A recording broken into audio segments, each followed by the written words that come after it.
Hello everyone, હું Mehul sir આપ સૌનું સ્વાગત કરું છું મારી ચેનલ ધ બ્રાઇટર્સમાં. તો આજના વિડીયોની આપણે ડિપ્લોમા સેમેસ્ટર 1 ને 2માં જે કોમન સબ્જેક્ટ આવે છે મોડર્ન ફિઝિક્સ, એનું ચેપ્ટર નંબર 2 એટલે કે ઇલેક્ટ્રોસ્ટેટિક્સના મોસ્ટ આઈએમપી ક્વેશ્ચન્સ કે જે તમારી જીટીયુ એક્ઝામમાં પણ પૂછાય અને સાથે સાથે જો તમારી કોલેજમાં મિડ એક્ઝામની તૈયારી હોય તો તમે એ એક્ઝામ માટે પણ આ ક્વેશ્ચન તૈયાર કરી શકો છો. જીટીયુ એક્ઝામની વાત કરીએ તો જીટીયુ એક્ઝામની અંદર 10 થી 12 માર્ક્સનું આ ચેપ્ટર છે, એટલે 70માંથી 10 થી 12 માર્ક્સ એટલે સારું એવું વેટેજ કહેવાય.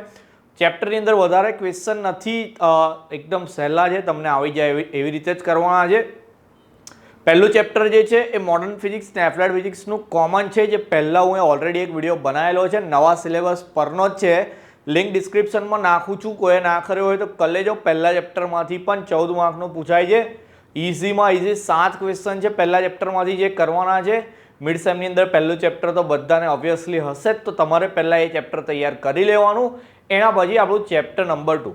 તો ચેપ્ટર નંબર 2માંથી કયા કયા ક્વેશ્ચન કરવાના છે એ જોઈ લઈએ. તો સૌથી પહેલો ક્વેશ્ચન છે characteristics or the properties of electric field lines. ગુજરાતીમાં કહીએ તો વિદ્યુત ક્ષેત્ર રેખાઓની લાક્ષણિકતાઓ પૂછાય તમને. હવે નવી પેપર સ્ટાઇલ તમે જીટીયુની સમજી ગયા, તમે ફર્સ્ટ સેમમાં એક્ઝામ પણ આપી, તો નવી પેપર સ્ટાઇલ પ્રમાણે 3 માર્કના 4 માર્ક્સના 2 ટાઈપના ક્વેશ્ચન પૂછાતા હોય છે. બીજા એમસીક્યુ પૂછાય છે 14, એ આપણે પહેલાં જોઈ લીધું. તો ફિઝિક્સના પેપરમાં તમારે 14 માર્કના એમસીક્યુ સિવાય ખાલી 3 માર્કના અને 4 માર્કના જ ક્વેશ્ચન લખવાના આવશે. 7 માર્કના ક્વેશ્ચન જે પહેલાં પૂછાતા હતા, જે લેન્ધી હોય, એ નીકળી ગયા છે હવે. તો 3 ને 4 માર્ક માટે મોસ્ટ આઈએમપી ક્વેશ્ચન આપણો વિદ્યુત ક્ષેત્ર રેખાઓની લાક્ષણિકતાઓ લખવાની છે. અહીંયા હું ડિસ્પ્લે પર 7 લાક્ષણિકતાઓ લખી છે, ઇંગ્લિશમાં છે, ગુજરાતીમાં પણ સમજાવીશ. આનું મટીરિયલ આપણી ટેલિગ્રામ ચેનલ પર થોડાક ટાઈમમાં તમારે આવી જશે. જો ગ્રુપમાં જોઈન ના થયા હોય તો લિંક ડિસ્ક્રિપ્શનમાં નાખું છું, ત્યાંથી ટેલિગ્રામ પર જોઈન કરી લેજો. પહેલા ચેપ્ટરની પીડીએફ તો ઓલરેડી અપલોડ કરી છે, કોઈને ના મળે તો પર્સનલમાં મેસેજ કરજો, હું તમને પ્રોવાઈડ કરીશ. ઓકે, ચલો ક્વેશ્ચન જોઈએ આપણે.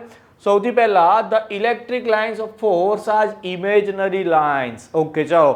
વિદ્યુત ક્ષેત્ર રેખાઓ કાલ્પનિક છે, દેખાય ના. માન લો કે તમે એક લાઈન જાય છે જે ખુલ્લી છે, મતલબ કે એને ટચ કરવા પર કરંટ લાગે છે.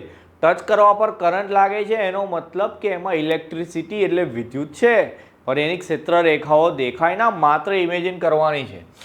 બીજો છે unit positive charge place in the electric field tends to follow a path along the field line if it is free to do સો. એનો મતલબ છે કે એક પોઝિટિવ ચાર્જ આપણે ઇલેક્ટ્રિક ફિલ્ડમાં મૂકેલો હોય તો એ લાઇનની અંદર મૂવ થવા માટે ફ્રી હોય છે. આ પોઈન્ટ બુકમાં નહીં આપો, નહીં લખો તો ચાલશે. થર્ડ છે electric fields the electric lines of force emanate from a positive charge to terminate on negative charge. એનો મતલબ કે ધન છેડાથી સ્ટાર્ટ થાય વિદ્યુત ક્ષેત્ર રેખાઓ અને ઋણ છેડા પર જાય. સિમ્પલ. ફોર્થ છે the tangent to an electric line at any point gives the direction of electric field at that point. વિદ્યુત ક્ષેત્ર રેખાઓ પર કોઈ બિંદુ આગળ દોરેલો સ્પર્શક. કયો શબ્દ બોલું છું? સ્પર્શક. સ્પર્શકનો મતલબ છે કે એ બિંદુને ટચ થતી લાઈન. તો ઇલેક્ટ્રિક ફિલ્ડ લાઇન એટલે કે વિદ્યુત ક્ષેત્ર રેખાઓ પર કોઈ બિંદુ આગળ આપણે સ્પર્શક દોરીએ તો એ ઇલેક્ટ્રિક ફિલ્ડ લાઇનની દિશા દર્શાવે છે, એવો પોઈન્ટ છે. Two electric field line never cross each other, કે બે વિદ્યુત ક્ષેત્ર રેખાઓ કોઈ દિવસ છેદે નહીં. ઓકે. 6 point છે electric fields electric lines of force are closer when the electric field is stronger and the line spread out where the electric field is weaker. Okay, ચલો અહીંયા ફિગરમાં તમે દેખો, 2 ફિગર આપેલી છે કે અહીંયા એવું છે કે ઇલેક્ટ્રિક ફિલ્ડ લાઇન જે છે એ થોડીક દૂર છે આની કમ્પેરિઝનમાં. બંનેનો એરિયા સેમ છે, પણ અહીંયા વધારે છે જ્યારે અહીંયા ઓછી છે. હવે જેટલી ફિલ્ડ લાઇન વધારે હોય એટલું વિદ્યુત વધારે હશે. તો અહીંયા આગળ જેટલી ફિલ્ડ લાઇન દૂર છે તો ઇલેક્ટ્રિક ફિલ્ડ કેવી હશે? ઓછી. તો જ્યારે બે ઇલેક્ટ્રિક ફિલ્ડ લાઇન વચ્ચેનું અંતર વધારે હોય તો ત્યાં ઇલેક્ટ્રિક ફિલ્ડ ઇન્ટેન્સિટી ઓછી હોય, અને જ્યારે બે ઇલેક્ટ્રિક ફિલ્ડ લાઇન એટલે ગુજરાતીમાં વિદ્યુત રેખાઓ વચ્ચેની ગેપ એટલે કે અંતર ઓછું હોય, જેમ કે અહીંયા છે, ત્યાં એની તીવ્રતા કેવી હશે? વધારે હશે. Electric lines of force are perpendicular to the surface of a positively or negatively charged body. તો એક બોડી લઈએ કે જે પોઝિટિવ ચાર્જ છે કે નેગેટિવ ચાર્જ છે, એટલે એના પર પ્લસ વીજભાર છે કે માઇનસ વીજભાર છે, પણ એમાંથી જે ઇલેક્ટ્રિક ફિલ્ડ લાઇન નીકળે તે સપાટીને કેવા રૂપે નીકળશે? લંબ રૂપે. કેવા રૂપે?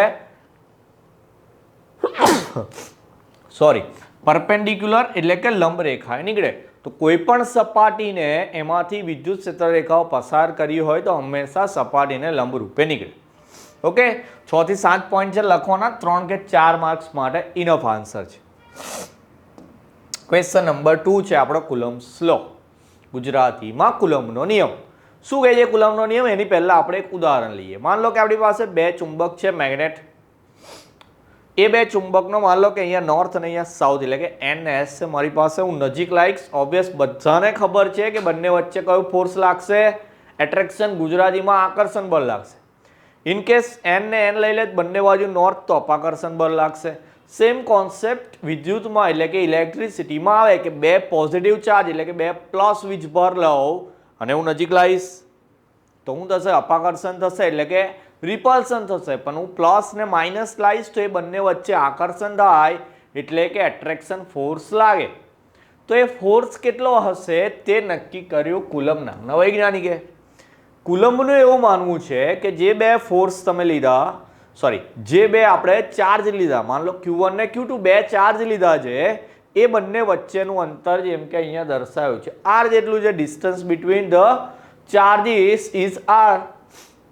તો એ જે કુલમ્બના નિયમ પ્રમાણે એવું કહે છે કે એ જે ફોર્સ લાગતો હોય એ બંને ચાર્જના ગુણાકારના સમપ્રમાણમાં, એટલે કે the product of their magnitude is proportional to the force between them. અને એ જે બળ લાગે છે એ બંને વચ્ચેના અંતરના વર્ગના વ્યસ્ત પ્રમાણમાં, inversely proportional to the square of the distance between them. તો બંને વચ્ચેના અંતરના વર્ગના વ્યસ્ત પ્રમાણમાં લાગે છે. સિમ્પલ વસ્તુ સમજો કે એવું માનો કે જે બે મેગ્નેટ લીધા હતા એ પહેલા કમ્પેરિઝનમાં બે પહેલા મેગ્નેટ નાના લીધા અને સેમ બે મેગ્નેટ મોટા લીધા. તો તમને એવું ખબર જ છે કે આ જે નાના મેગ્નેટ વડે જે એટ્રેક્શન લાગશે તેના કરતાં મોટા મેગ્નેટમાં વધારે લાગશે. કારણ કે ચુંબક મોટું છે તો એનું ચુંબકત્વ બી વધારે હશે. તો ચાર્જમાં પણ એવું છે કે જેટલો ચાર્જ હેવી એટલો ફોર્સ વધારે. પણ ડિસ્ટન્સની વાત કરીએ કે એવું માનો કે બે મેગ્નેટ નાના છે નજીક નજીક, પણ બે મેગ્નેટ મોટા દૂર દૂર છે, તો બી આપણને ખબર છે કે નાના મેગ્નેટ ભલે નજીકવાળા મેગ્નેટ ભલે નાના છે પણ એમાં ફોર્સ કેવો હશે? વધારે હશે કમ્પેરેટિવલી આમાં, કારણ કે આમાં ડિસ્ટન્સ કેવું છે? વધારે છે. તો ડિસ્ટન્સના કેસમાં ઊંધું છે, ડિસ્ટન્સ ઓછું તો ફોર્સ વધારે અને ડિસ્ટન્સ વધારે તો ફોર્સ ઓછો, એટલે વ્યસ્ત પ્રમાણ લાગે એટલે કે ઇન્વર્સલી પ્રોપોર્શનલ ટુ લાગે. બંનેને જો કમ્બાઈન કરી દો તો શરત એવી બની ગઈ F proportional two Q1 Q2 upon R². ચલે છે એનું ચિહ્ન એટલે કે પ્રોપોર્શનલ હટાવીએ તો વચ્ચે કોન્સ્ટન્ટ લાગે એટલે અહીંયા K લીધો છે. તો કુલમ્બના નિયમ પ્રમાણે F is equal two K Q1 Q2 upon R².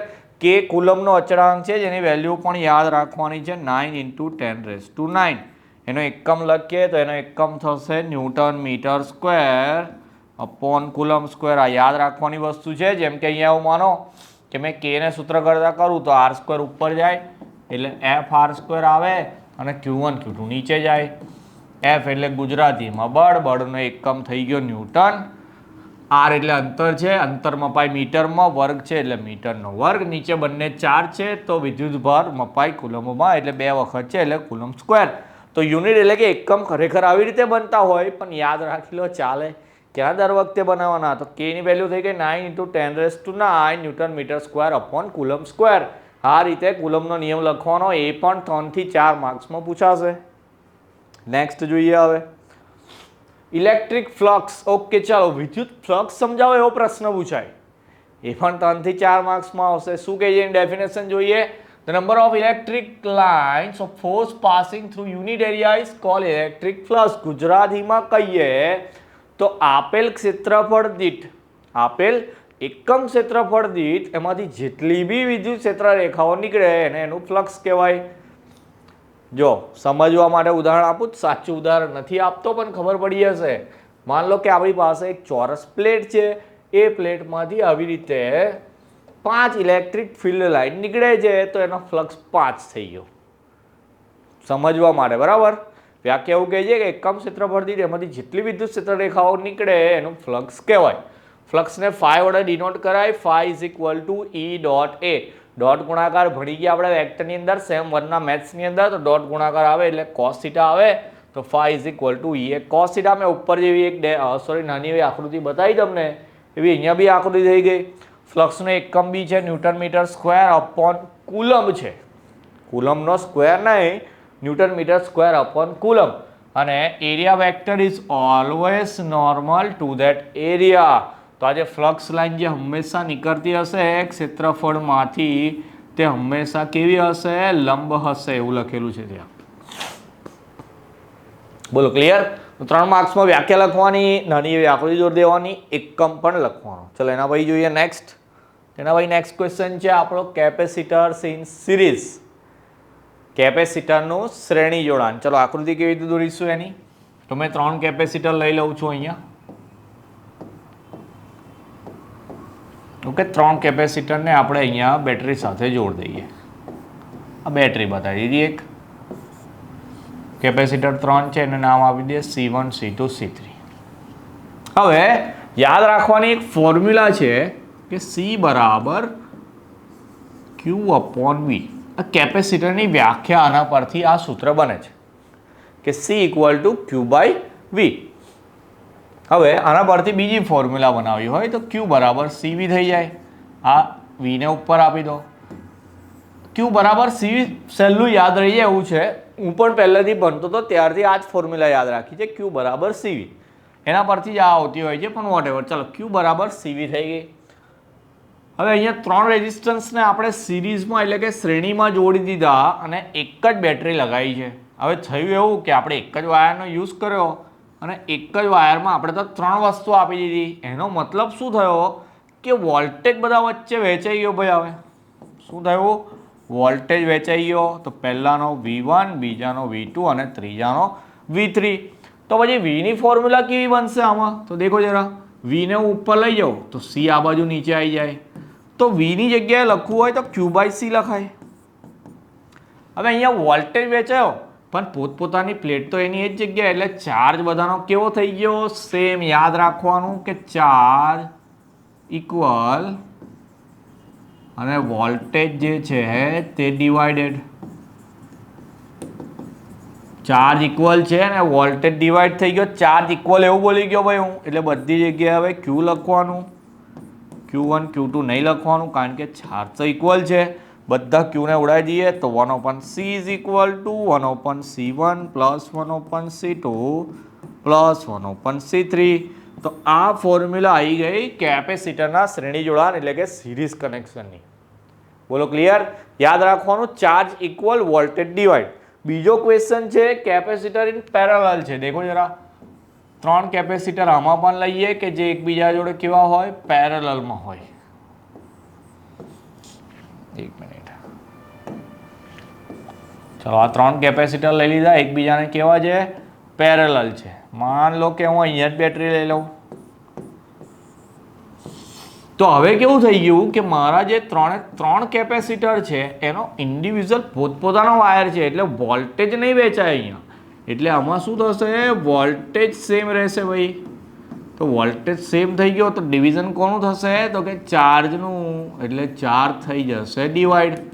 એટલે કે ચાર્જ વેચાઈ જાય. ચાર્જ વેચાઈ જાય એટલે Qના ભાગ પડી જાય 3.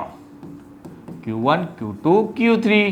Q બરાબર CV બોલ્યો તો હું ફોર્મ્યુલા, પણ પહેલા માટે C1V, બીજા માટે C2V, ત્રીજા માટે C3V. બધામાંથી V ઉડાવી દો તો C બરાબર C1 plus C2 plus C3. સમજવા માટે આટલું ઇનફ છે. લખવાનો કેવી રીતે આન્સર એ હું તમને પ્રોવાઈડ કરીશ. તમારે એ જ રીતે આન્સર તૈયાર કરવાનો. બાકી સમજવાનું હતું કે સૂત્ર કેવી રીતે આવે છે. નેક્સ્ટ જોઈએ પેરેલલ પ્લેટ કેપેસિટર. તો પેરેલલ પ્લેટ કેપેસિટરનું સૂત્ર છે તમારું C બરાબર K epsilon 0 A upon D. અને એપ્સાઇલોન 0 કહેવાય. શું છે અહીંયા પેરેલલ પ્લેટ કેપેસિટર એટલે આપણે બે સરખા વ્યાસવાળી બે પ્લેટ લીધી. દેખો જરા આકૃતિમાં બંનેની જાડાઈ લંબાઈ સેમ છે. તો બે સરખા વ્યાસવાળી એટલે કે માપવાળી બે પ્લેટ લેવાની કે જેમની વચ્ચેનું અંતર કેટલું હોય ડી હોય. ત્યારે એ બે વચ્ચેનું કેપેસિટન્સ એનું સૂત્ર આવે C બરાબર K એપ્સાઇલોન 0A/d. તો સમાંતર પ્લેટ કેપેસિટન્સ વાળો બી પ્રશ્ન પૂછાઈ શકે છે કે જેમાં આપણે આ સૂત્ર તારવવાનું છે. તો પહેલું ચેપ્ટર તો પતી ગયું. તો બીજા ચેપ્ટરની અંદર આપણે આટલા ક્વેશ્ચન તૈયાર કરવાના છે. સૌથી પહેલા ઇલેક્ટ્રિક ફિલ્ડ લાઇન્સ વાળો, એના પછી ઇલેક્ટ્રિક ફ્લક્સ, એના પછી capacitor in series, capacitor in parallels અને પેરેલલ પ્લેટ કેપેસિટર. 5 ક્વેશ્ચન તૈયાર કરવાના. બીજા ન્યુમેરિકલ પૂછાશે એટલે કે દાખલા પૂછાશે. દાખલા હશે તમારા આઈધર તો કુલમ્બના નિયમ પરથી પૂછાય, આઈધર તમારા કેપેસિટર ઇન સિરીઝ કે પેરેલલમાંથી. કેવી રીતે પૂછાય કે માન લો કે 3 કેપેસિટરની વેલ્યુ આપી દીધી છે, એવું લખ્યું છે કે પેરેલલમાં એટલે કે સમાંતરમાં છે કાં તો શ્રેણીમાં છે, તો તમારે આ સૂત્રમાં ખાલી કિંમત મૂકીને જવાબ લાવવાના. ન્યુમેરિકલ અત્યારે નહીં કરાવું, થોડો ટાઈટ શેડ્યુલ છે મારો તમારો બંનેનો. તો ન્યુમેરિકલ માટે આપણે અલગથી વિડીયો બનાવીશ. પહેલાં જ બનાવેલા છે આપણી ચેનલ પર, પ્લેલિસ્ટમાં જઈને દેખજો, મળી જશે. તો ન્યુમેરિકલ કોઈને અત્યારે તૈયાર કરવા હોય ત્યાંથી કરી લેજો. બાકી અત્યારે આટલી થિયરી એકદમ પાકી કરવાની. અને મિડ એક્ઝામ માટે ખાસ કહું છું, મિડ એક્ઝામનું પેપર તમારા કોલેજના ફેકલ્ટી બનાવતા હોય એટલે એનું મોસ્ટ આઈએમપી મેહુલ સર ના આપી શકે, પણ હું એવું આઈએમપી આપીશ કે તમને મિડમાં કામ તો લાગી જશે પણ સાથે સાથે જીટીયુમાં તો બહુ જ કામ લાગશે. તો આટલા ક્વેશ્ચન તો એકદમ પાક્કા કરવાના અને મિડ માટે તમારા કોલેજના ફેકલ્ટીને પટાઈને પૂછી લેવાનું કે સર પેપર માટે કોઈ આઈએમપી આપો. આપી દેશે, બધા ટીચર સારા હોય, ખાલી થોડું સારી રીતે પૂછવાનું તો તમને આઈએમપી મળી જાય. દાખલા કયા પૂછવાના છે એવું બી પૂછી લેવાનું, તો લગભગ તમારું પેપર તમને મળી જશે ને તમારે એવી રીતે તૈયારી સ્ટાર્ટ કરી દેવાની. કોઈક બી ચેપ્ટરમાં કે કોઈ બી ક્વેશ્ચનમાં પ્રોબ્લેમ હોય અથવા તો મિડમાં તમારે કોઈ બીજું ચેપ્ટર હોય તો કોમેન્ટ સેક્શનમાં બતાવજો. આપણે એનો વિડીયો બી થોડા ટાઈમમાં અપલોડ કરી દઈશું. હવે મેહુલ સર આવી ગયા છે, હવે ડેલી એક વિડીયો અપલોડ થતો રહેશે. મેં એવી કદાચ કોઈ કામના લીધે રહી જાય વિડીયો તો માફ કરી દેજો, પણ હવે હું કોશિશ કરીશ કે ડેલી એકનો એક વિડીયો નવો મૂકતો જાઉં અને તમારું રિઝલ્ટ આપણે સુધારતા જઈએ. તો મળીએ હવે નેક્સ્ટ વિડીયોમાં. ત્યાં સુધી તમારું ધ્યાન રાખશો. જય હિન્દ, જય ભારત.